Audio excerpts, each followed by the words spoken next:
మరి కోటి మహిళా కళాశాలకు చాకలైలమ్మ గారి పేరు కానీ, అదేవిధంగా ఇంకా చాలా మంది పోరాట యోధుల పేర్లు గద్దరన్న పేరుతోటి అవార్డ్స్ కానీ ఇవన్నీ, ఎందుకంటే తెలంగాణతోటి మరి పోరాట బంధం విడదీయలేనటువంటి పోరాటాలు లేకుండా, త్యాగాలు లేకుండా, ముఖ్యంగా కమ్యూనిస్ట్ పార్టీలు, విప్లవ పార్టీల యొక్క చరిత్ర లేకుండా తెలంగాణ లేదు అనే విషయం అందరికీ తెలుసు.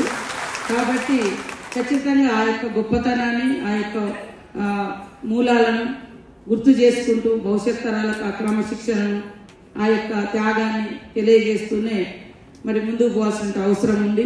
ఇందాక రవి గారు చెప్పినట్టుగా తప్పకుండా నేను ముఖ్యమంత్రి గారి దృష్టికి ఇవాళ పెద్దలు గౌరవనీయులు స్వర్గీయ ఓంకార్ గారి యొక్క స్మృతివనం గురించి కానీ, విగ్రహావిష్కరణ గురించి, ఇక్కడ హైదరాబాద్ విగ్రహం ఏర్పాటు గురించి కానీ, అదే కాకుండా బిఎన్ రెడ్డి గారు వాస్తవానికి మీరు ముందు చెప్పుంటే తప్పకుండా పెట్టేవాడని నాకు అనిపిస్తుంది.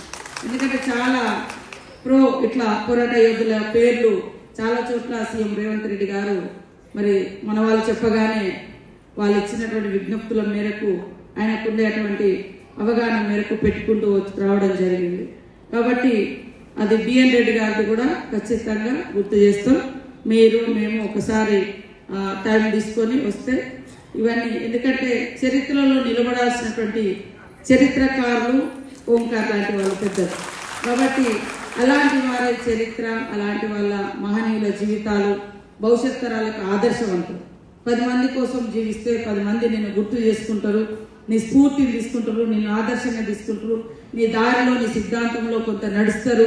తద్వారా క్రమశిక్షణ, దోపిడీ లేని వ్యవస్థను ఇవన్నీ మనం సృష్టించుకోగలుగుతాం అన్నప్పుడు అలా ఆ వ్యవస్థ కోసం పోరాడినటువంటి మహనీయుల యొక్క విగ్రహాలు, వారి యొక్క పుస్తకాలు అనేది సమాజానికి అవసరం.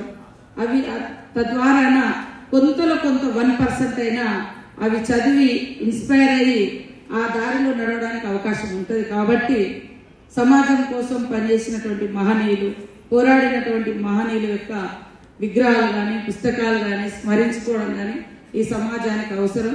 ఖచ్చితంగా అది చేద్దామని తెలియజేస్తూ, ఇందాక పెద్దలు గౌరవనీయులు రాఘవులు గారు అన్నట్టుగా యుద్ధానికి వ్యతిరేకంగా మా అక్కడ పార్లమెంట్లో కూడా మరి పెద్దలు అపోజిషన్ లీడర్ రాహుల్ గాంధీ గారు, సోనియా గాంధీ గారు కూడా డైరెక్ట్గా ఒక ఆర్టికల్ కూడా రాయడం జరిగింది. కనీసం ఒక దేశం మీద దాడి అయ్యి ఆ దేశాధ్యక్షుని చంపేస్తే ఒక కండలెన్స్, లేదా ఖండన కూడా చెప్పలేనంత వ్యతిరేక భావము ఇతర, అంటే ఇరాన్ మీద మనకెందుకు అవసరం ఏంటిది అనే ఆలోచన. అంటే రేపు ఈ దేశం మీద కూడా ఎవడొచ్చి దాడి చేసినా ఇంకెవడు పలికే అటువంటి అవసరం ఉండదు. కాబట్టి ఇట్లాంటివి వద్దు, ఖచ్చితంగా అది అందరం ఖండించాల్సిన అవసరం ఉందని తెలియజేస్తూ, మరి నాకు ఈ అవకాశం కల్పించిన మీ అందరికీ పేరు పేరున ఉద్యమ అభినందనలతో మరి ఓంకార్ గారికి జోహార్లు అర్పిస్తూ సెలవు తీసుకుంటాం.